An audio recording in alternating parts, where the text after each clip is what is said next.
Olá pessoal, aqui quem fala é Ailton do Amaral com mais um vídeo para vocês.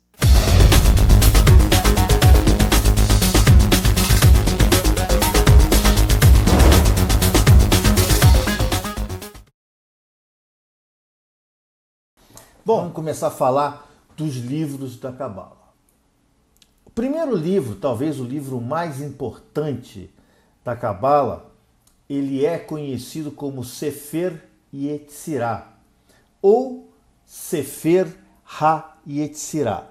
Sefer Yetzirah quer dizer livro da criação. Sefer, livro, Yetzirah, criação. Sefer HaYetzirah é o livro da criação. Esse livro é um principal livro da Cabala. Inclusive os próprios estudiosos consideram esse talvez o livro mais importante da Cabala. Esse livro ele foi atribuído a um rabino chamado Akiba Ben Yosef. E alguns mais decolantes, que gostam mais de sair um pouquinho do chão, atribuem a escrita desse livro, a invenção desse livro, para Abraão. Cada um aí tem a sua teoria, nenhuma delas provada, infelizmente. Mas ele é um dos textos mais antigos e mais misteriosos da Cabala.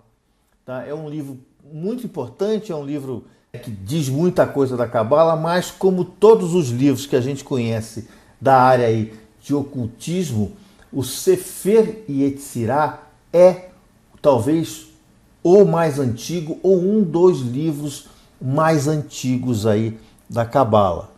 E as primeiras referências a esse texto, a esse livro, elas datam do século I.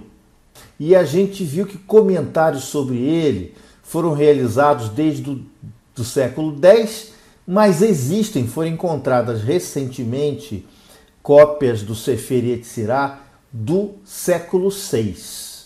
Então, na realidade, esse livro aí é um catadão, As pessoas foram encontrando aí algumas cópias e foram juntando até surgir esse livro muito importante. E é talvez o livro da Cabala que fale mais de magia, que tem aí o que a gente chama de fortes sobretons de magia. Um filósofo do século XII disse que esse livro não contém filosofia, mas sim a sabedoria divina da criação. Essa menção é importante porque diversos cabalistas chamam o Sefer Yetzirah de a receita pela qual o Criador criou o mundo. Então alguns, um pouco entusiasmados, eu diria assim, dizem que Deus criou o mundo e colocou a receita no Sefer Yetzirah. O Sefer Yetzirah, ele explica o que a gente chama de 32 caminhos de sabedoria, que são os caminhos da árvore da vida, mais os arcanos do tarô. Agora, existem, gente, no Sefer Yetzirah, várias versões. Por quê? O Sefer Yetzirah, originalmente, ele foi escrito em hebraico. O hebraico é uma língua muito difícil de traduzir. É uma língua com poucas palavras, é uma língua que dá margem a muita interpretação. Interpretações, às vezes, bem complicadas, bem fora do contexto. Vocês imaginem, não existe nenhuma tradução do Sefer Yetzirah direto do hebraico para o português. Existe sim traduções do Sefer Yetzirah para o inglês, para o italiano e depois disso para o português. E a gente sabe que em traduções a gente perde muito, perde muito conteúdo quando a gente traduz. Primeiro porque a gente sabe que o idioma ele tem situações da própria cultura do povo. Eu dou sempre um grande exemplo do inglês. Por exemplo, se você pergunta para o outro cara, você viu fulano? No inglês abrasileirado seria did you see fulano? O que gramaticalmente não está errado. Mas nos Estados Unidos é have you seen fulano? Ou seja, tem você visto fulano, que se você for traduzir isso para o português, não vai ficar muito bom, vai ficar meio esquisito. Então, A tradução, ela tem essas distorções. É por isso que existem algumas versões e eu recomendo vocês a lerem essas versões. Vocês, por favor, baixem esse livro do meu site. O livro está lá. O ideal seria se vocês comprassem esse livro em papel e o mantivessem na mesinha de cabeceira lá no criado mudo da cama para lê-lo. Mas eu sei que às vezes a grana fica curta, por isso que eu coloquei lá à disposição no meu site www.ailtondoamaral.com, lá na seção de downloads. O livro é difícil. Tem 3 versões do livro para baixar. Eu recomendaria que fossem baixadas essas versões, tá? E que começasse a ler essas 3 versões. No início não vai entender lá nada, é lógico. Isso não acontece só com 1 ou 2 pessoas, isso acontece com todo mundo. Esses livros de magia têm que insistir. E à medida que vocês forem avançando no curso, vocês vão ter aí uma noção melhor do livro, um conhecimento melhor do livro. O próprio curso vai dar o caminho de como entender o livro. Mas eu recomendo que baixe o livro lá do meu site e tentem fazer aí uma primeira leitura. Vocês vão dizer, não entendo nada, mas é assim mesmo. Faça a primeira, faça a segunda, vai anotando as dúvidas em um grimório, vai tentando estudar dessa forma, até entender toda a linguagem. Na realidade, a linguagem do Sefer Yetzirah é uma linguagem criptografada, é uma linguagem que tem que ser lida por entrelinhas. Por isso é que tem essa característica. É um livro pequeno. O Sefer Yetzirah é um livro bem pequeno. O Sefer Yetzirah, o texto do livro não ultrapassa 2.500 palavras. E o livro tem apenas 6 capítulos. Quer dizer, é um livro que não vai tomar muito tempo para ler. Ele é um livro relativamente pequeno, se a gente for comparar aí com diversos livros até da própria Cabala mesmo, tá? Então, eu recomendo logo de início ler o Sefer Yetzirah. As pessoas falam assim, poxa, Ailton, você quer matar a gente? Você quer deixar a gente doida? Mas é assim mesmo, tem que começar o mais complicado mesmo, que é melhor. Porque aí você passa, né, psicologicamente, você passa a achar tudo mais fácil. Tá, ok? Então, o primeiro fala dos nomes atribuídos a Deus e a criação do universo, né, e dos 3 sefarim. O que são os 3 sefarim da Cabala? Os 3 sefarim da Cabala são os números, as letras e os sons. Então, através desses 3 sefarim, Deus criou o universo, ou seja, utilizou como ferramenta números, a matemática é a ciência através da qual Deus construiu o universo, isso aí é dito por Pitágoras, e as letras, que para a Cabala, letra e número tem quase o mesmo significado, né? Vide aquela tabela que eu passei para vocês, e os sons, né? Os sons da Cabala também são muito importantes, principalmente no que diz respeito aos nomes de Deus, né? E isso vai ser falado mais para frente. Os números que ele fala são os 32 caminhos da sabedoria. O que são os 32 caminhos da sabedoria dentro aí da Cabala? São as 10 Sefirot da Árvore da Vida, que também a gente vai ver mais tarde, e as 22 letras do alfabeto hebraico. Esses são os 32 caminhos da sabedoria.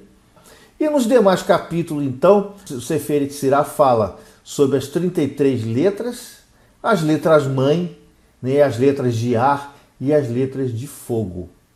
Se realmente há necessidade de prosseguir com a Cabala, de ser um cabalista, gostou da Cabala, eu quero ser um cabalista, né, sempre. Então tem que realmente comprar o livro.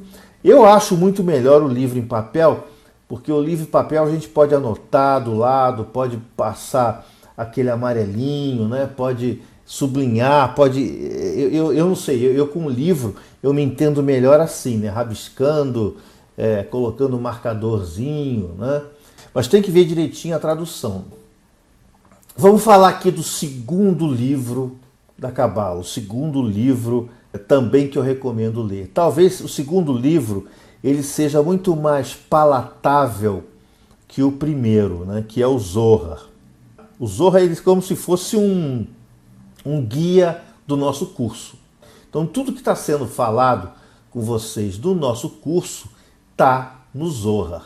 Então, todos os conceitos estão lá no Zohar. Por quê? Porque o Zohar é um livro, digamos assim, do fundamento da Cabala, né?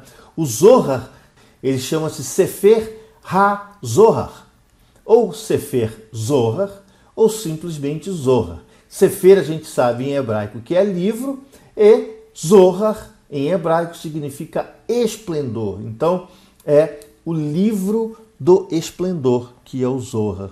Ele é atribuído ao rabino Shimon ben Yochai. A história de caverna é muito interessante, né? A gente tem várias histórias aí de caverna, coisa achada em caverna, livro achado em caverna, manuscrito achado em caverna. Então, essa coisa de caverna para o ocultismo é muito interessante, né? Se você olhar, por exemplo, no curso de Goécia também, né? Salomão colocou os 72 espíritos da Goécia numa caverna, né? Até no Apocalipse, né? João ficou numa caverna tendo as visões dele. Então a caverna ela tem um significado bem interessante para quem estuda ocultismo e tem o significado do oculto, né? O que está dentro da caverna está escondido, está oculto. Então acho que a história da caverna, todo esse sentido da caverna, ele vem muito dessa coisa do ocultismo mesmo. Então o que aconteceu? Esse rabino, Shimon ben Yochai, que é um rabino muito considerado no judaísmo, talvez seja assim, quase que considerado um profeta, né? Ele é muito importante para o judaísmo. Ele teria tido em uma caverna visões e revelações transmitidas pelo arcanjo Metatron. Então é interessante, então todo o conteúdo do livro foi passado para esse rabino pelo Metatron. Então, dentre outras coisas, o livro do Zohar, ele conta a visão do judaísmo do começo do mundo. E uma coisa interessante, né? Ele explica que o desenvolvimento humano ocorre em 6.000 anos. Então, esse pedaço dessa frase, ele tem que ser lido com um tremendo de um cuidado. Por quê? Porque ali ele não está dizendo que o ser humano surgiu em 6.000 anos. Ele está dizendo que o desenvolvimento do ser humano começa a partir de 6.000 anos. Então, é o desenvolvimento intelectual, o desenvolvimento da filosofia, o desenvolvimento do entendimento, né? E aí a gente tem, por exemplo, espalhados por aí em diversos livros, né? Principalmente aí o Edgar Armond, que ele escreve um livro chamado Exilados de Capela, que tem uma teoria que ele fala que nesse período os seres humanos que viviam aqui na Terra, eles eram quase animais. Os espíritos que habitavam os seres humanos nesse período eram espíritos muito primitivos. Então, esses espíritos de Capela vieram aqui para habitar esses seres humanos e fazer, então, dar início, dar start no desenvolvimento, né? Então, eu não sei se esse Edgar Armond leu o Zohar, mas é uma coisa mais ou menos parecida, tá? Então, de 6.000 anos para trás, que começou esse processo de desenvolvimento, né? O processo, então, de caminhada para a melhora do ser, né? A caminhada para chegar, a caminhada de volta para a gente chegar até Deus, né? Até chegar ao nosso desenvolvimento. Então, no fim desse processo todo de desenvolvimento, encarnando, desencarnando, encarnando, desencarnando, aprendendo, apanhando, a gente chega a uma posição chamada Cabala de Tikkun. O que é o Tikkun?